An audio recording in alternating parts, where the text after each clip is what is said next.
Everybody, welcome to episode 167 of Fight Chat Friday. So today we're going to go through 12 things that are going to put you in a great position to be successful in ITF sparring. These are some things that we've packaged over a couple of years of doing this, and some lessons that we've taken from many Fight Chat Friday episodes that we've done together. Yeah, definitely. You can kind of have them as like little memorable training aids, or they can be just points of focus that, you know, when you look at your training, maybe some of these things are the things you want to improve. Or maybe it's when you go to look back at your sparring videos from competition, you can ask yourself the question of how well did I do each of these things, and it should bring you a little bit closer to a successful performance. So the very first one that we have is the idea of not conceding 5 or more warnings. Yeah, so we've seen that anyone who concedes more than this tends to lose the match, because it goes, of course, to 2 minus points from your score from all 4 flags and all 4 referees. So we found that if you can minimize your warning count early in the first round and then not exceed that 5, it puts you in the driving seat, especially towards the end of the fight, to be in control. And speaking of that, we have this concept of fighting for the flags in place. So very often a competitor in the ring, or even the coaches, can have a look at the flags that are left and they say, oh, okay, it's 2-1. Okay, we only need to get 1 flag. But you really do need to look at those scores under the flags and see which ones you can actually impact or influence. You often find that you could be 3 or 4 points behind on 1 or 2 of those flags. And those ones maybe are out of reach, but you might be able to achieve a draw or pull things to a win by looking at which flags are actually achievable. Where this is really important is deciding whether to go all out, trying to chase a match that maybe you can't win and you should settle for that draw and reset the scorecards, or whether or not pushing a person for a warning or whatever will make a difference. So really looking at the points under the flags and aiming, especially in the last portion of the match, to play for the flags that are still in play. And then we have first in, last out. So we spoke to Neil Ernest way back when about this. So this is when you're the first into contact, ideally. And you don't have to be the first to initiate, but you have the first to make a hit, like he does here off that backhand. And he's the last out of contact. We were kind of dabbling with the idea of, is it first in or is it last out or first out? But essentially you want to be the last in, because if you're in contact and you're the last one to make that hit, then you're getting that last exclamation mark on the exchange. If you can be the first one into the exchange, match in the middle, and then be the last one to make that big hit at the end, you're going to dominate that exchange. If you can do that every time, you're going to dominate the fight.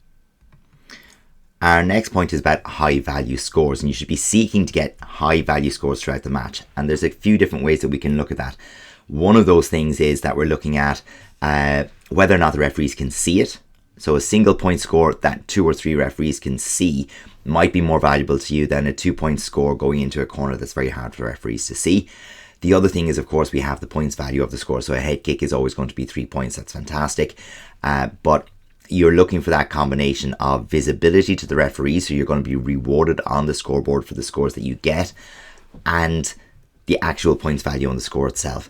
High value scores give us, again, we'll have a little look here.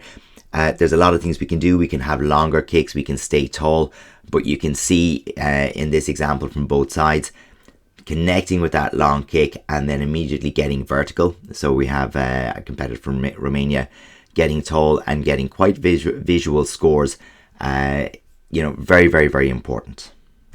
Yeah, that ties in nicely with the last one as well, doesn't it? With the exchanges being the first into contact and the last out, because if you're getting that clear differentiating score, that's essentially what we're looking to do. So if you can tie those last 2 ones together, you're going to be in a good position. Yeah. So we have that the higher contact rate always wins. What are we talking about, Richie?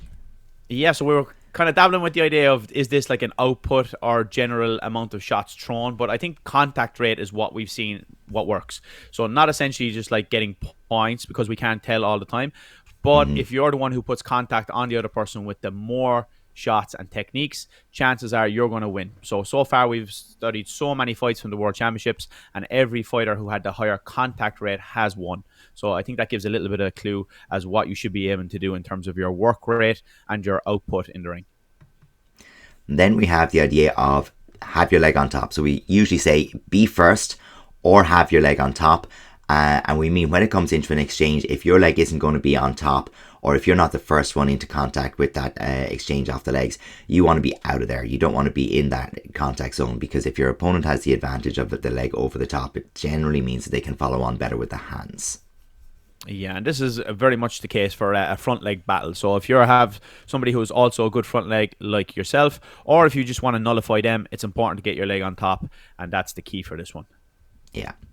Our next area is the idea of maximizing your scores. So every time that you get into contact, if there's an opportunity to make a score with hands, we're always looking to put a kick on the end of that, add an additional score. If you can reach contact with the legs, we're very often looking to put the hands on top of that to, again, add value, because the hard part is getting the right timing and distance in order to catch your opponent. So if you've done all of that work, really go to the well and take as much as you can by adding on those bonus scores. You've done all the hard work to get in there. Make sure you get as much out of the transaction as you possibly can. Next, we have decide before the last mat. Spelt wrong, but you get the idea. Yeah. So the idea here is in the tatami ring with the squares, you don't want to be on the last edge of the ring mat while making a decision what you're going to do next. So if you think if the edge of the ring is all red mats, when you get to the second last blue mat before you get to that edge, you need to make a decision what you're going to do next. Are you going to go left, right, forward, or are you going to come back to pull to go forward again? But you can't be making the decision on the last mat. You don't have the luxury of space, and chances are you're going to make a mistake and run into something silly, more than likely, maybe a head kick or something like that. So make your decision before the last mat.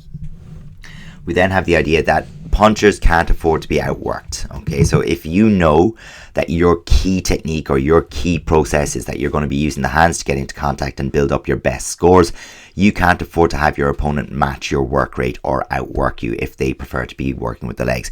That's because, again, we look back to the relative value of scores. Punches get you 1 point. They're not always as clear or visible as, we say, a straight side kick on the hip. So for that reason, if you're relying on punches to get the majority of your scores, you need to be far more involved in the action, and you need to be developing more first contacts than your opponent. Keep that in mind. Okay, the Triad of Control. So here is something that we've been talking about since the very beginning. You need to try and control the distance of the fight, so the space between you two. Do you want it long? Do you want it more of a short fight? Maybe you're a puncher. Next, we have the tempo or the intensity. What type of fight do we want? Is it a high tempo with lots of action? Do you want to bring the tempo down and try drag it out a little bit? And then, of course, the final control we're looking for is ring position. So do you want the fight to be in the middle, which is going to be the case for most people, or do you like to be on the edge and pull people around to make them overcommit and make a mistake? So you're looking to control as many of these three as possible. The fighters who can control all three are going to dominate the fight. So from one three to another three, we have the idea of the triple threat. And very, very simply put, this is that when you get into contact, you would like to get a score, improve your ring position, and ideally force your opponent to take a warning, as in this example. What that does for you when you're thinking in terms of like your sparring is that you have now, going back to those three controllables or that triad of control, you have given yourself the opportunity to take several controls all at once. So we have straight away, you're controlling the distance between you and your opponent, you're getting that score, you're forcing them to the back edge of the ring, and they're starting from the disadvantaged position of having taken a warning, which is again contributing to your next score because they're 1/3 of the way to losing another score on the board. So wherever possible, look for that triple threat. Next, we have the controllables. This is more of a mindset thing that you need to get into your brain. There's only a certain amount of things you can control. First thing you can control is your attitude and your mindset. You're just like what you're thinking of and how you're going to approach the next situation. So that's the first thing. You can control this. Okay. The second thing is your work rate and your output.